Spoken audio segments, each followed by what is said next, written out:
चलिए जी, एक बड़ी अपडेट जो है वो इस समय इनकाउंटर के हवाले से निकल के सामने आ रही है, जहां पर अखनूर के बट्टल एरिया में देर सुबह से ही आतंकवादियों और सिक्योरिटी फोर्सेस के बीच जो है वो गोलियों का तबादला देखने को मिला, जहां पर आतंकवादियों ने जो है वो एक आर्मी व्हीकल यानी एम्बुलेंस को जो है वो निशाना बनाने की कोशिश की और उसके बाद जो है वो पूरे इलाके के अंदर गोलियों का तबादला जो है वो देखने को मिला। लेकिन इस समय एक बड़ा अपडेट इस इनकाउंटर के हवाले से निकल के सामने आ रहा है, जहां पर अखनूर के बट्टल एरिया की बात करें तो सोर्सेज की माने तो सोर्सेज कह रहे हैं कि लगभग 3 जैश के आतंकवादियों को जो है वो इस समय ढेर कर लिया गया है और उसके साथ इस समय इलाके के अंदर सर्च चलाया जा रहा है। यानी कि अखनूर के बट्टल में कायर आतंकवादियों ने जो है वो आर्मी कॉन्वॉय को निशाना बनाने की कोशिश जो है वो करने की फिराक में थे, लेकिन वहीं पर जो है वो सिक्योरिटी फोर्सेस की एक एम्बुलेंस को उन लोगों ने निशाना बनाने की कोशिश की, यानी कि सिक्योरिटी फोर्सेस की एम्बुलेंस पर जो है वो निशाना भी किया। लेकिन वहीं पर आपको बता दें तो लगभग इस इनकाउंटर के हवाले से एक बड़ा अपडेट ये निकल के सामने आ रहा है कि जहां पर अखनूर के बट्टल की अगर बात करें तो वहां पर इस समय सिक्योरिटी फोर्सेस ने पूरे एरिया को कॉर्डन ऑफ कर लिया गया है और उसके साथ लगभग 3 जो है वो जैश मोहम्मद के आतंकवादियों को जो है वो इस समय निस्ता नाबूद कर लिया, यानी कि सोर्सेज की माने। लेकिन फिलहाल के लिए कोई भी जो है वो ऑफिशियल जानकारी इसके हवाले से निकल के सामने नहीं आ रही कि आखिरकार कितने आतंकवादियों को जो है वो इस इनकाउंटर के अंदर ढेर कर लिया गया है। लेकिन वहीं पर अगर आपको बता दें तो इस समय एनएसजी कमांडोज की बात करें, पूरे इलाके को इस समय जो है वो पैक कर लिया गया है, यानी कि पूरे इलाके के अंदर जो है एनएसजी कमांडो और उसके साथ भारतीय सेना के जवान इस समय तैनात है और पूरे इलाके में इस समय सर्च अभियान चलाया जा रहा है। और सोर्सेज की माने तो कहीं ना कहीं सिक्योरिटी फोर्सेस पूरी तरह से इस एरिया को जो है इस वक्त छानबीन करने में लगी है कि कहीं कोई और भी आतंकवादी जो है वो इस एरिया में छुपा ना हो। लेकिन सोर्सेज की माने तो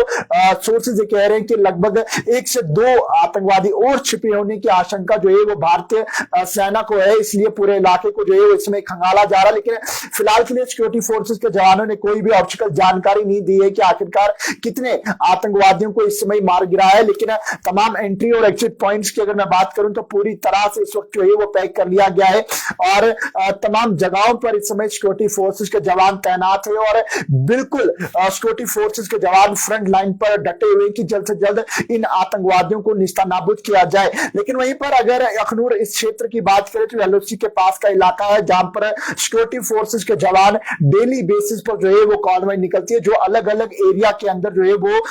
पूरी छानबीन करती है। लेकिन कहीं ना कहीं ये कायर आतंकवादी जो है वो इन्हीं कॉन्वॉय को निशाना बनाने की कोशिश में एक मंदिर के अंदर घुसते हैं और मंदिर के अंदर घुसने के बाद जो है वहां पर एक बच्चे से फोन मांगने की कोशिश करते हैं, लेकिन वो बच्चा भाग कर जो है वो अपने घर चले आता है और अपने पिता को ये बता देते हैं। आखिरकार मंदिर के अंदर जो है वो 2 से 3 आतंकवादी हैं और जो फोन छीनने की हरकत जो है वो मेरे साथ कर रहे थे और फोन की मांग कर रहे थे। लेकिन उसके बाद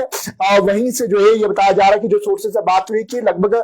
सिंगल वे रोड है और जहां पर ये आर्मी की एम्बुलेंस गुजर रही थी तो इस पर निशाना जो है इनका आतंकवादियों ने किया है। लेकिन फिलहाल अगर माने तो जो जानकारी निकल के सामने आ रही है इस इनकाउंटर के हवाले से, यानी कि अखनूर की बात करूं तो फिलहाल के लिए ये बताया जा रहा है कि सोर्सेज की माने तो 3 आतंकवादियों को जो है वो ढेर कर लिया गया है, जो बताया जा रहा है कि जैश ए मोहम्मद के ये तीनों आतंकवादी थे। लेकिन फिलहाल के लिए कोई भी ऑफिशियल जानकारी जो है वो इसके हवाले से नहीं निकल के सामने आ रही कि ऑफिशियल जो है वो कोई भी फिलहाल के लिए इसकी पुष्टि नहीं की गई कि आखिरकार कितने आतंकवादियों को ढेर कर लिया गया। और साथ ही ये बताया जा रहा है कि लगभग 1 से 2 आतंकवादी और छिपे होने की आशंका जो है वो इस समय सिक्योरिटी फोर्सेस की है। और लगभग अगर बात करें तो सुबह तड़के ही ये कायर आतंकवादियों ने वहां पर वारदात को अंजाम देने की कोशिश की। कहीं ना कहीं भारतीय सेना ने इसे जो वारदात को अंजाम देना चाहते थे उसे कहीं ना कहीं विफल किया है और इन आतंकवादियों को जो है वो धर दबोचा है। फिलहाल के लिए इंतजार रहेगा कि आखिरकार जो भी मजीद ऑफिशियल अपडेट इस एनकाउंटर के हवाले से निकल कर सामने आएगी वो जरूर आप तक पहुंचाने की कोशिश करेंगे। लेकिन फिलहाल के लिए रात का समय पड़ रहा है और एलओसी के पास के इलाके हैं, लेकिन सिक्योरिटी फोर्सेस के जवान इस समय डटे हुए हैं और डटकर जो है वो मुकाबला इन कायर आतंकवादियों का किया जा रहा है। और सिक्योरिटी फोर्सेस के जवान जो है वो इस समय जल्द से जल्द कोशिश कर रहे हैं कि इन कायर आतंकवादियों को जो है वो धर दबोचा चाहे और जल्द से जल्द इस इनकाउंटर को कॉल्ड ऑफ किया जाए। लेकिन फिलहाल के लिए जो मजीद अपडेट निकल के सामने आ रहा है वो जरूर आप तक पहुंचाने की कोशिश कोशिश कर रहे हैं। तो इस वीडियो अपडेट को जो है वो ज्यादा से ज्यादा शेयर कीजिएगा और पैगाम टीवी की खबरों को यूं ही फॉलो लाइक शेयर करना ना भूलेगा। वीडियो साथियों के साथ जम हो रहे ज्यादा से ज्यादा जो है वो इस लाइव को सेशन को शेयर कीजिएगा।